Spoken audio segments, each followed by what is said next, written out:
One thing that I struggled a lot with when I moved to Germany, not only the language, but also to grasp everything around insurance. And this is why I'm super happy to partner up and have Feather sponsor this episode. They have an English service and they have very good prices, which is exactly the reason why I chose them. For me, for liability, and for my dog. I chose Feather for 3 main reasons, but they also had online service completely in English and 0 paperwork. They are super flexible and modern, so it's very easy. As life changes, you can just add on extra plans or change them or tweak them. So for example, when I got Minx, my dog, it was super easy to just add her to the insurance plan. And the third reason is that their customer support is super easy and reliable. So whenever I did not understand anything about what I needed and what was the best alternative for me, they were there helping to guide me. So if you'd like to have a look or sign up for any of Feather's insurances, go to featherinsurance.com and use the code PLAYFUL1 in caps lock to get a €15 cashback. We are very excited to be here today with DJ, producer, label and event series creator of Selected, Frederic. And in this conversation we speak about the war that subgenres have created against each other and why it happens. What is in fact real techno? Should people be scared or in fact welcome TikTok techno? And so much more. Let's get to it. I am Amanda and this is Playful Podcast. We are so excited to have you here, Frederic. Finally. Thank you for the invite. We did an interview with you, was it like 2 years ago? Like something like 1.5, and I think it was it? Yeah, it was winter over last year, I think it was. Very good memory. I'm not sure, but I would just place my card on that one. Yeah. And we're going to speak about some topics that we also mentioned there that I think are pretty interesting and you have some opinions on. Mm-hmm. But first, let's get to know you a bit better. So if you would describe yourself with 3 words, what would they be? Oh, it's always so difficult to describe yourself, but I would say I'm a fun person, kind of open to everything, and I'm really structured about things that I really like. And unstructured? Or about things that I really don't care. Taxes, bills, doctor appointments. I always push it away. Yeah. No chance. Yeah. You know, like when you're really into it, something like events, playing, you'll be like when as we were talking before, like the ADHD topic, like you can focus on your interest really well, but on stuff that is not interesting your own, I'm like, no. No, that's tricky. Okay. But so you are born and raised in Berlin? Yeah, I mean, I was born in Munich, but I live here now for, I would say, 17 years. So I would say we can say that I'm born and raised in Berlin. Yeah. It kind of counts in my opinion already. Who were you as a teenager? So in school it was I was already always into electronic dance music and I didn't get the best shouts on that one in that time because it was not so trendy like it is right now. You know, like back then when I was going to school, I already was going to Berghain back then and people were making fun of me because I was kind of fucked up when I came back on Monday to school. How old were you? 17, 16, 17, 18. Oh, what? Whoa, long time ago, but it was just like sometimes, you know, but like also clubbing in other clubs, you know, like people were like kind of making a bit fun of it. But also I had a really big passion I was a standard dance teacher as a teenager. What? Standard dancing teacher. Standard dance? You know, like cha-cha, rumba, waltzer, all of this. Really? Yeah. I can totally see that. Yeah, I was teaching it for like 8 years. Because you have a good posture. Really? Oh, my back always hurts so much. No, I was thinking you have this kind of like, I can see it. Wow, do you still do it? No, I quit. I stopped working there like 2 years ago because it got a bit too much because I was working under the week on my regular job. Then Wednesdays and Fridays I was working at the dancing school like for 4 hours and then also weekend touring. It started a lot. So no, I stopped it.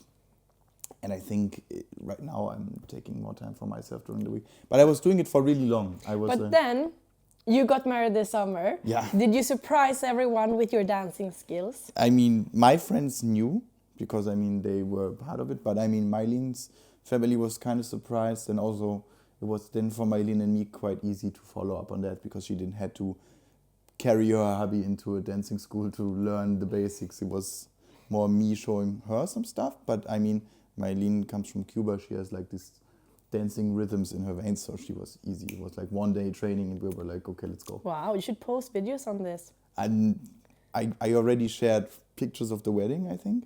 And I tried to keep a little bit of the stuff. Like, who was there. And I'm still waiting for my wedding video, actually. Oh, Yeah, so yeah. we will see then. You, if you want to. Yes, I want to. Mm-hmm. That's so fun. But you were...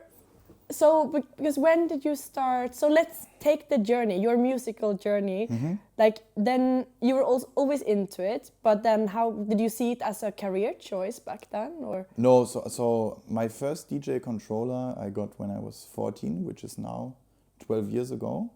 I was just like experimenting, you know, like we always saw those, back then EDM was a topic, you know, like also dubstep kind of stuff. Like, there was like these two DJs that really pushed me where I was really interested was Skrillex and Deadmau5. So I saw them touring on videos. I got my own controller. I asked my parents to buy me one. In the beginning, I didn't even know how to use it. So over the time, we started doing it. And then we started like a deep house project with a friend of mine back long time ago. And I DJed with him and we just DJed for friends, you know, like at house parties, none of this. How old were you then? 15. Ah, yeah. And then we started playing in like bars and like small venues with 16, I think. They didn't know how old we were, but in Berlin in that time, nobody asked. It was not so, like right now, it's a little bit more structured, you know, like people take care of age checks, which is all in fine, you know, but back then nobody gave a fuck. So we were like really just doing our thing, playing, and of course nobody thought that we will be touring in the end. And the fun thing is like a lot of my friends that you maybe also know I grew up with, like, you know, MCRT and I, we come from the same neighborhood, we're friends since we're like 15, 16. And back then we were doing like illegal parties together. And of course nobody ever thought that we were like touring together, you know, like big shows, playing like major venues that we were all dreaming about. But back then, no chance thinking about a career choice at all. Not even last year ago. Because I was always working like 3 jobs same time. Yeah, you've been very like... No, because I was always worried about going into self-employment. I was always, you know, like this career move of not being an employee. I was always worrying about it, but now I'm chill. I have enough confidence thanks to my agency. They give me a good strength on that. That is good. Yeah, but you recently quit your other job. Mm-hmm. Yeah, like I took a step back from it to the change of the year. I saw really good results coming up from last year, and I was also a little bit overworked because I worked like Monday to Friday. Then I went to the airport. Full time? Yeah. Fuck. Then I went to the airport literally like 3 p.m. Was touring until Sunday. I arrived home at 3, had time with my wife. Maybe we even went out, and then I literally have like 7 days, weeks. Was too much, and like the results also for this year were looking so well that I was like, okay, right now is the moment. I just wanted to be like, I was like, okay, when you go to self-employment, you need to have your business so strength that you can literally not tour like for 2 or 3 months and still be able to be fine, you know. And that one, I wanted to have it as stable as possible. I was able to do it now, and now I'm really thankful about this decision because in the end, I was super stressed. I was also, like, my wife told me, we talked about this yesterday. She was like, yeah, you're way more calm now. You seem way more relaxed.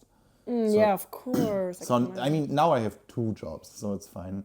So it's like, you know, like the label and the party series and DJing. But that's manageable because I literally don't have to work full time anymore. It's like 10 hours a week or 20 max. Yeah. Oh, good. All right. Speaking of the parties, when did you start that, and like where did the confidence get from? So we started. It's the 9th year this year. We thought it was the 10th one, but we double checked. It's the 9th year of Selected right now. We started in 2015, and the major idea of it was we were all like me, Jonas, like one half of Vermeer, and 2 other friends of us that they left the collective because they had other visions. They didn't want it to be in the electronic music scene anymore, which is totally fine. We're still all good.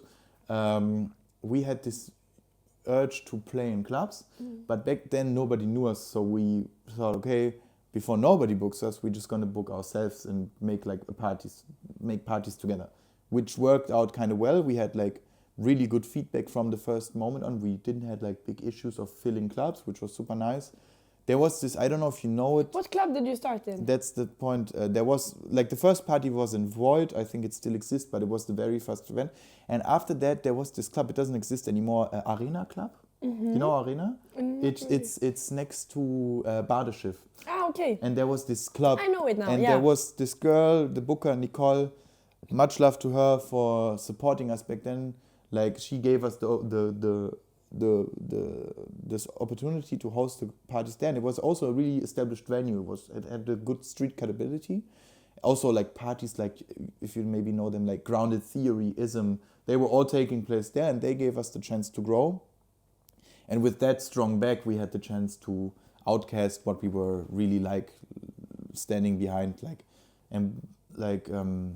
I mean, that was the idea, to like let our friends, as I said, MCRT, to play. We were all playing together, just making music and like outcasting the music that we're standing behind.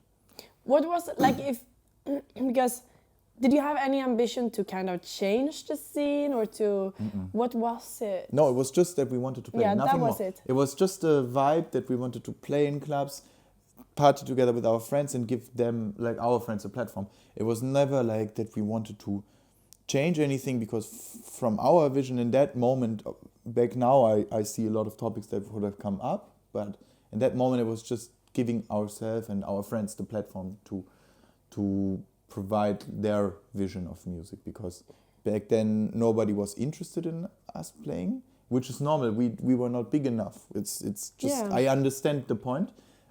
So we did it ourselves, it worked out, and now we're really thankful of doing it, because now every one of us is going their own way, and I'm really happy to have my friends on that journey, like, because everyone is doing great now.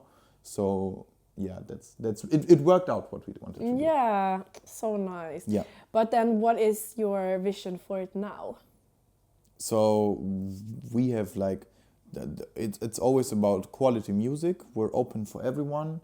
Also several genres, like subgenres. I mean, I guess we will cut up to that topic maybe later, because I'm a really big fan of this topic. But like outcasting music that we stand behind, and like our focus is still to host friends a lot. Like, mostly people that play for us are friends of the label, people that we met during touring, that we have like a good vibe with. And I think it's something that you can really feel during the parties, because from my personal perspective, it's always nice to play, but it's even nicer to play if you play with friends on the same bill, because you go into the event with a completely different energy, because you have like a really good time before, like, you know that your surroundings are super nice. You just know what comes to you. Of course, I had so many nice events where I didn't know anyone before, and I had the best time with them. But like, if I tour with my friends together, like, we still tour a lot together, like with Schlaer, MCRT, Kaiva, and I, when we fly all together, it's just like a super nice vibe to travel around, because we just, you know, it's like when you travel with your friends, it's just a different experience. Chilled. Yeah, that's the thing. And when we then all play, you can feel it. Like, someone like the booker from Grelle Forelle told me this, like a club that we work together with already for quite a while. It's always like a really family energy when we come in. You know, like, we come in, it's like not only us, but it's us or the friends. And then we can outcast this energy also with the crowd. They will feel it. And, and it makes really a matter about the party. Yeah.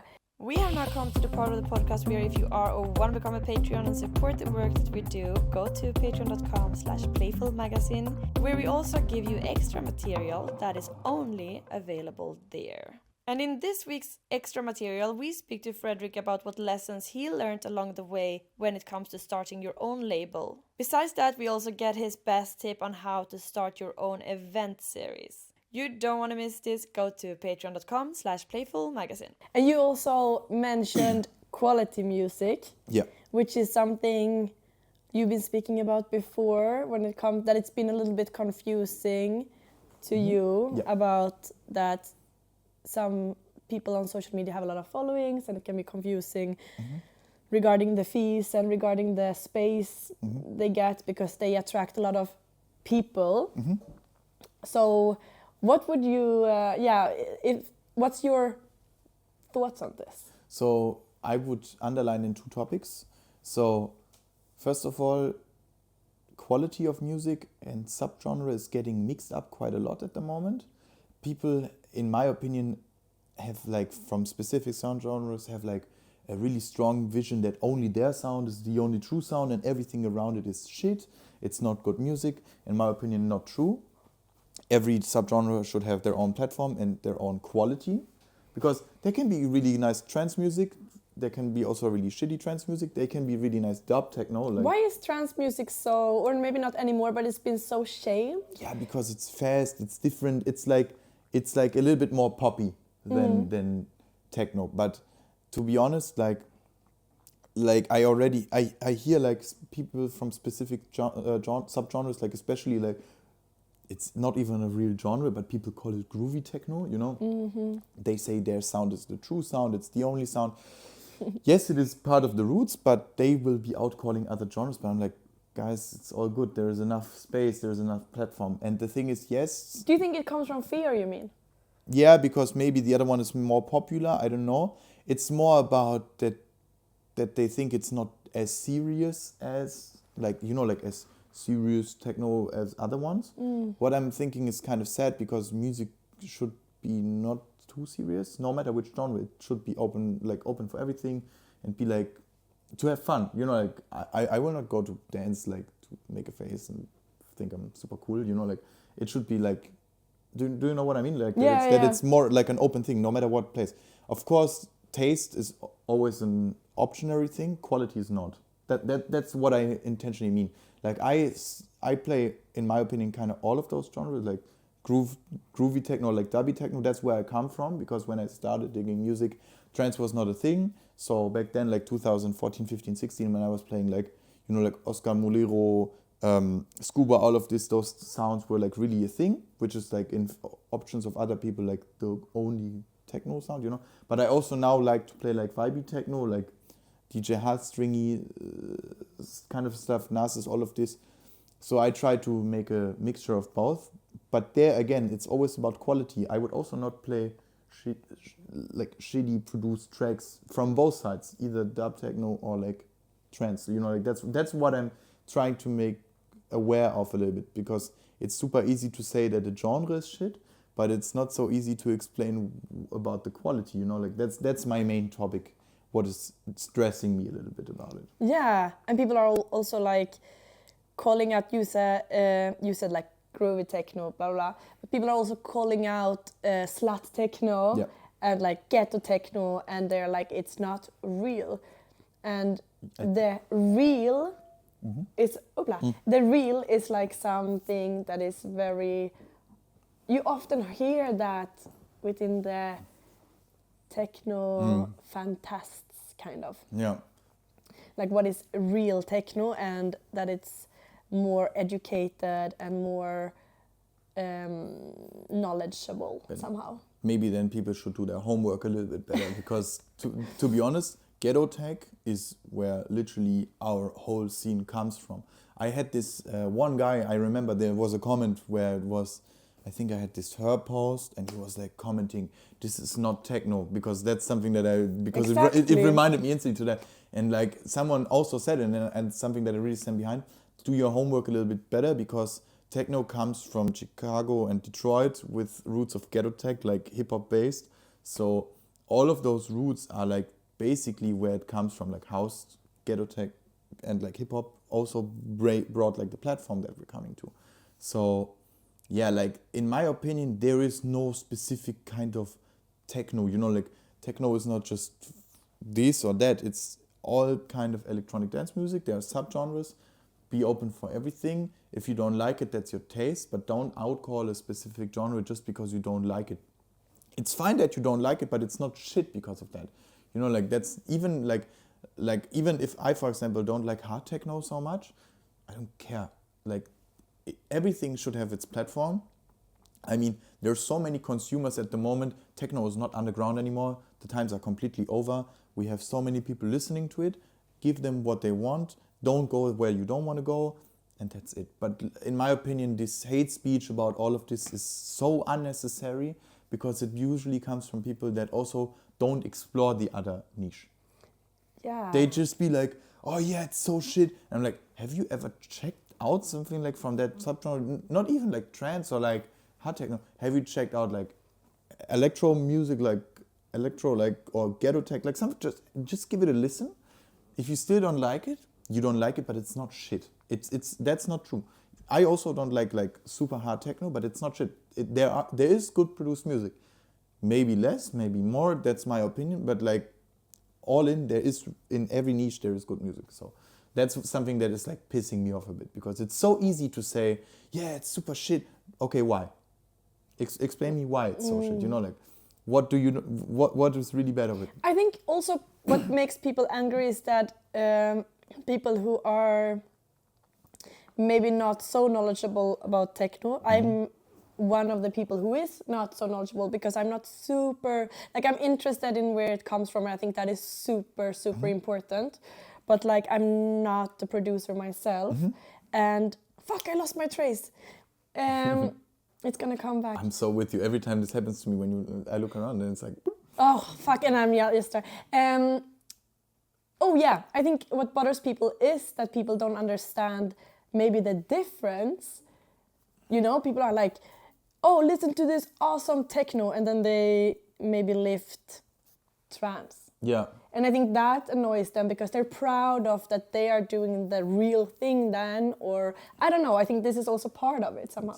In my opinion, like techno is like the main genre, like, you know, like techno music, which is also, again, a subgenre of electronic dance music, you know. So there's subgenres of subgenres of subgenres, and I would just don't take it too serious to be pissed if someone calls my subgenre the same, you know, like, okay, if someone tells me this is techno and this is rock music, I'd be like, okay, what the fuck, you know, like, but like, you know, like, all of this is subgenres of subgenres of subgenres, like, there's acid techno, there's like, you know, like, so much, and like, I'm like, okay, chill, there's so much other things we can get pissed about in the world. Let's just be a little bit more chill about this. Because like, be more open about different sounds, stress yourself about other things that are more important. Just my personal opinion, like in the beginning, I need to be honest to myself, I also was like tunnel visioning, me. But then I thought about, what am I pissing off about right now? Because there's so much other stuff to be like pissed about. Tell me about them. Or do you have any fears? Me? For the growing scene? No. Like, the thing is, the scene is growing still so much. About my personal perspective, I'm not worrying that much anymore, because yes, there's TikTok techno, yes, there's this and this, but still, in my opinion, my community is not too affected about it. You can choose wherever you want to go. There will be forever this mainstream media techno. It will be. It's okay. You don't have to go there. There's so many other alternatives. So that's what I'm talking about. Just be chill about it. That's the same thing with Selected. We are not this kind of underground techno party series. We're there now for 9 years. It's still going super well. People are coming. But because we don't take it too serious, you know, like, we are not this super cool visionary party, which is fine. I if it would be, I'm also okay with that. But you know, like, it's just like a, and it's a portal to like get more knowledgeable. If you are on TikTok and you're young and you're like, wow, this sounded cool and whatever, and you get into it, after some years maybe you're gonna find other things that you connect with deeper. Or exactly, that is the thing. The market has changed. That's a fact. We will, if especially because like, I'm in this industry now for 10 or 12 years. Back then it was completely different. Facebook was the main topic. You know, like, I think people from the 90s were super pissed about Facebook. They'd be like, yeah, what is this shit? It's exactly the same, and that's completely normal. But if we want also us to be able to live from this for another 10 or 15 years, and that this scene will stay, then we need to be okay with how it evolves. Yes, of course, there's raves where everything's filming, which pisses people off. Just don't go there. Go to non-filming parties. They will still exist if the rest exists, because we also need to get new people. They have to get in somewhere. It's like with EDM back then. They came into EDM, like myself, I was listening to electronic dance music back then, like the dubstep and all of this. And then I discovered the rest. Use it as like entrance platform, and then they will go their way. If they will not be part of your scene. None of your business. All good. You know, like that's it's gonna filter out as always. Yeah, there are these stupid, I don't know if this is gonna be in there because maybe it's stupid what I'm saying, but all of this is also like something that can bother me a little bit about it is that suddenly there's this whole way of how you are supposed to be dressed if you're into techno. Yeah. And I know even like close friends of mine who like come to the party and have been like go to the toilet queue, and then people are like, what the fuck are you wearing? You know, like are you gonna go to the office? You know, or these things, and it's just like, whoa. Yeah, that's something that I experienced. It's an interesting topic because that's something that I experienced already in Berghain for like long time. Right now there is this fetish dress code, but people don't understand where it comes from. When I started going to Berghain long time ago, Berghain, in my opinion, was still more of a queer and gay club. Right now, in my opinion, it changed a little bit because techno got more accessible to people, so also more hetero people go into the club, which is, from my perspective, is okay, but I'm also not part of this scene that much, so I cannot say how people feel about their safe space. I don't want to be rude, but that's just like, just out of my perspective, it is what it is. But also now people like dress up, you know, like as they have to wear harnesses, you know, like white cis guys are wearing harnesses, not even managing to understand the topic behind of it, you know. And then they look at me going to Berghain in jeans and a white t-shirt and be like, who the fuck are you? Why are you here? And I'm like, bro, I've been here before you literally moved to Berlin and knew about this place. I'm like, what the fuck? You know, like, yeah. But that's the thing, what I mean. It's like, exactly what you said is like, it got like a strict fashion to wear this, and people just see it and they wear it. That's a bit sad because it's taking away the mention of it. Yeah, but people are also getting confused because there are very many clubs that are like they are sex clubs, but they also play techno, and then they have strict dress codes. And I think that's confusing because then people make it the connection of all techno clubs are supposed to be sex clubs also. And then you have to make it a safe space for everyone, and then you need, maybe it comes from that or something, but it's still like you need to see the club for what their rules are. That's true. Like back then, Berghain was like a gay club with an insane, like that was just one point. Like back then it was for like gay people to have like sex. It was normal. I don't see that anymore in that club, in my opinion.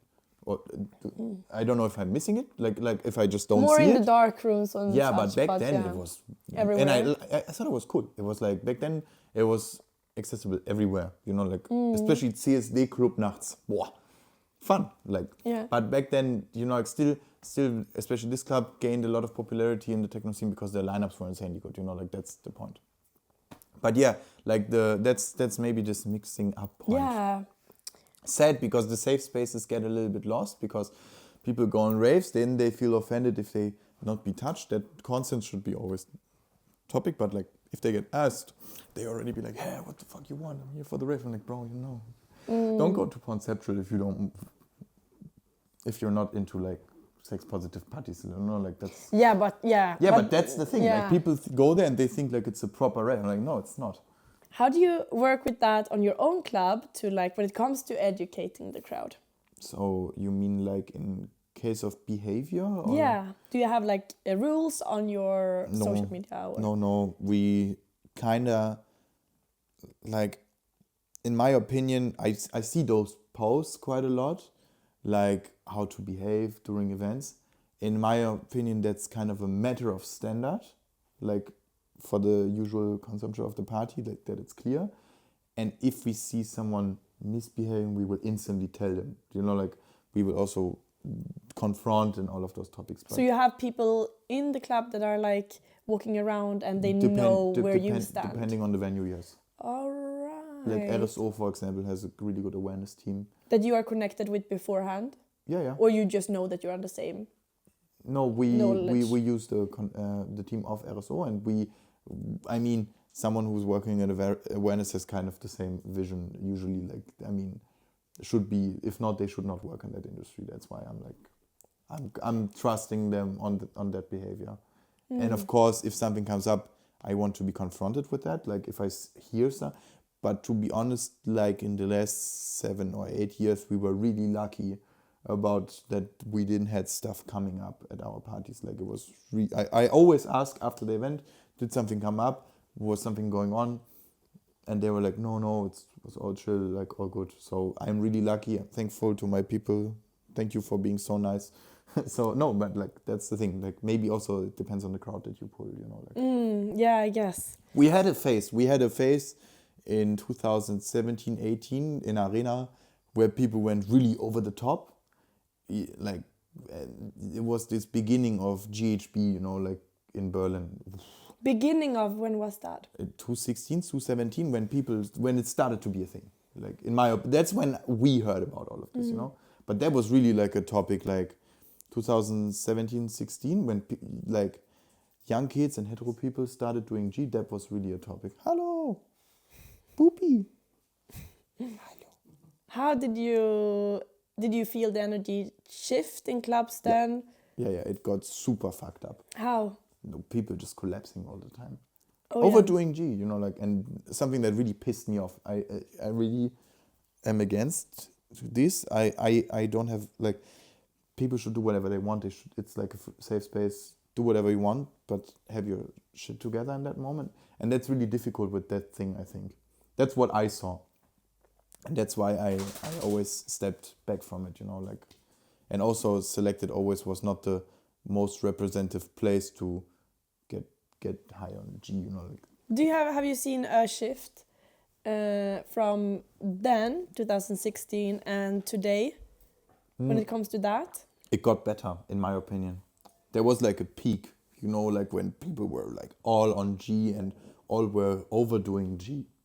That's something that I saw. Like people were like running around like crazy heads, you know, like when you I think everyone saw it already.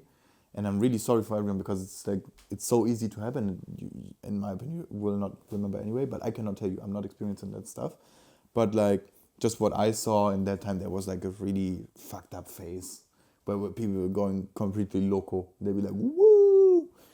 No, but like really like, because they get really also like misbehaving in moments, like touching other people, all of this. And you also said this guy who was, like before we started shooting, you talked about this guy who was walking barefoot. Yeah, crazy. Yeah. You do like really crazy shit, you know, like, and that's why I think just not the best way to party, you know. Yeah. Like, I mean, everyone should do whatever they want if they behave nicely and don't affect others with it. And when people start screaming like crazy heads through hallways, touching people and like collapsing in the middle of the event, then it's affecting.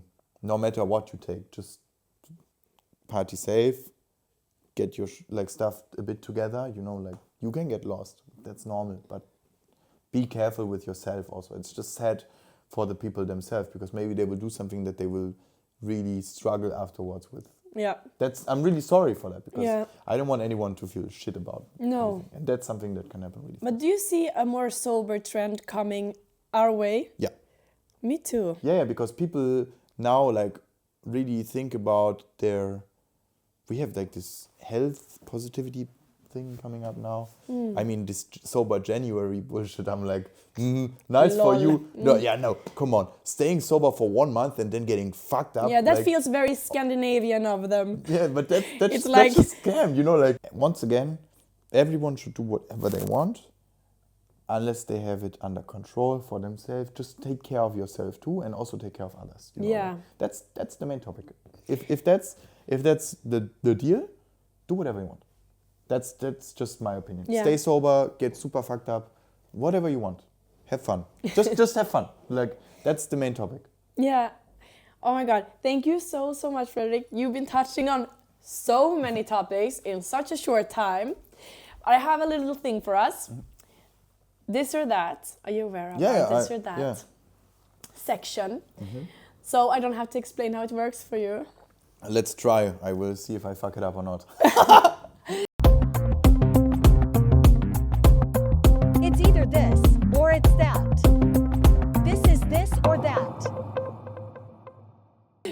one that fits in the most on you. Okay. All right. Oysters or burgers? Burgers, 100%. Yeah? So easy. You're like fast food. My wife hates me for this, but yeah, I could go fast food every day. She's more oyster. Yeah. She's like, no fast food to them. Do you cook? No. No. I'm really shit at it. I'm so lucky to have my wife cooks really good, and she loves to cook. So she's. That is lucky. Oh, I'm so lucky for that. Caesar salad tonight, I think. Yeah. Oh, Yeah, nice. yeah. I never made that. If I would be alone, I would literally just die from eating bullshit. My body's a temple. Yeah, I'm staying sober. Oh, fast food, super nice. Exactly my style. All right. Speaking of cigarettes or weed. 100% cigarettes. I would get panic attacks from weed. Yeah. I went passively by psychosis from smoking dope, so no chance I'm ever smoking weed again. Never ever. What happened? I just smoked weed by accident. I thought it was CBD. And what happened? When was this longer super time anxious, ago? super like I was tripping and no. It made me really anxious. I had to fight with it quite long. So. Oh shit! All right, that's therapy. why never weed again in my life. Like it really even stresses me to smell it. when I play and I smell weed, I'm like, so nice. Go away. Okay, night walks by yourself or morning meditation? Both is hardcore. Both is not my things, but I would then go by night walks. Yeah? Yeah. No meditation for you? No, I'm a really... I wake... like those... There are two types of people. Morning persons or non-morning persons. I wake up, I'm ready. I'm like, yeah, let's do something. Perfect. No slacking for you? No, I'm getting up, especially with the dog. I get up, instantly walkies, feeding, cleaning the living room. My wife is still sleeping. I'm doing stuff. But then I want to go early to bed so I could have a walk with my dog and then go to sleep. But meditation I never did. No. My ADHD would kick too hard. I would be distracted from it instantly. I was like, yeah. What are we doing now? You still clean though. That's good. Yeah. That's good. I try my best, but sometimes my knee's like, you're not doing it right. Yeah, normal. Okay, front row or behind the DJ in the booth? Depending on who's playing. Someone you don't know. Oh, okay, then front row because I don't know him. I don't want to disturb him. Okay, but where do you feel most comfortable? DJ booth because I have my private space, of course. But like, I also am not the biggest fan of people in the booth. It's my working space, I don't get that hype of people being like, yeah, I need to be in the booth. Sound just anyway, shit. It's better on the floor. I don't get it, but if it was, of course, me, like, of course, you have your private time. It's a bit nicer, but really depends. Like, depends on the day, I would say. If I do you get claustrophobic? No. No. It's just about when I play, I feel a little bit distracted if someone is standing behind me, because I'm zooming in. It's the only thing where I'm really work-wise. It's the only way where I'm zooming in full time. And if you then have people pushing against you, it brings you out of the zone. That's why. Yeah. That's why I mostly clear my booth. Sorry for everyone who likes to dance with the booth, but not with me. Don't take it personal. It's really just a work thing. Are you being how are you then? Are you strict with people like get the fuck out of my space? No, I try to say it nicely. All right. I would never. You have patience. Yeah, I would just tell nicely, hey guys, this is my look. Just for my opinion on that. If you have an office job, I would also not come to sit on your lap while you're texting the mail. No, that's exactly... Fair enough. Yeah, no, but that's my point on that. It's my workspace. Just give me some room. Some of the party setups are now like boiler room type. Then there's like a place around it, whatever you want. But this hype of 15 people in the DJ booth, you literally have this amount of space to work, doesn't work for me because then I cannot work properly. I need my room. All good. Yeah, okay. One best friend or 10 semi-good friends? One best friend. Yeah. Yeah, for sure. I mean, I'm lucky that I have some really good friends, so that's fine. But still, in general, I'm holding this circle. Like, there are a lot of people that I know, like partnership relationships, like good ones. But the circle of good friends, I would call kind of close, like small. Yeah. But still be nice to everyone. Yeah, Major that's rule. important. Major rule. Like, I don't like this. Posy. No. Okay, rap or heavy metal? Rap, 100%. I love hip hop music. The only thing I listen to in my car. Yeah? No techno music. Yeah. No, I would drive range. Do you fall asleep to music? No. No? Alien documentaries. I have such a dumb tattoo for it. It's really dumb. It's for that. Yeah, because I love to watch those documentaries so much. Like, do you believe in, or like, of course, 100%. you believe my in my it, wife and I are really into it. When are they gonna reach us? They already did. 100%. Yeah. Guys, it's technically not possible that we're like in this fucking universe. The only If you believe so, you can leave. No, I'm kidding. Thank you so much. All right. Finally, what? Was techno better in the 90s or is it better now? Boah. Now, because we have still 90s techno and new ones. That's smart. Because we still can listen to 90s techno, you know, like. But if it was more soulful then? No, I think there's so much cool new stuff that came out right now. We have so much more opportunities to do really cool music this time than back then. Of course, 90s techno and like old school techno will always have like a historical point in my heart and like way more street credibility because they were the first ones doing it. So it's, of course, it's cool, you know, like. But now the opportunities to do things right now are so much bigger, easier, more accessible, which makes it also nice. Brings up new stuff. Yeah. Open to all or strict door policy? Oh, open to all. Open to all? Yeah. Yeah. Like the dicks that don't belong will filter out. You know, like people that would misbehave will be kicked out. They will not come back. Do you think so, that there's enough people working in the club that can do that? Yeah, if we take care, like, of course there has to be some sort of selection just to increase the risk of a bit, but I'm not the biggest fan of those super strict door policy parties. Like, my party is kind of open.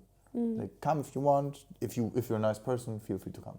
I don't care where you're from, what you do. I don't give a fuck. Yeah. Just be nice. Be nice, enjoy the music, do your thing. All good. Alrighty. But yeah. I don't like this super like, no, only this and this and this. But it has to be also to increase special safe spaces. Because like if we have like super sex positive parties, like, you know, or like, you know, like those super queer parties which need to have their room. I was part of a collective called Durch. They had a really strict door policy, and there it was essential because people maybe don't understand the behavior. That's something different.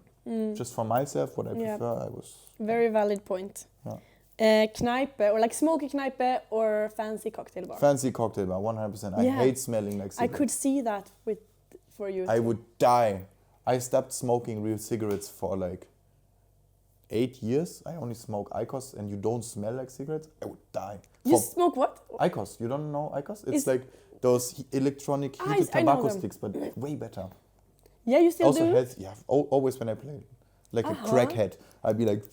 Tastes so bad, doesn't it? No, you just need to get used to it. I cannot smoke a regular cigarette. I would throw up. Yeah, I don't smoke either now. No, it's super actually. Bad. But last one, Tinder or meeting at the bar? Boah, I don't know.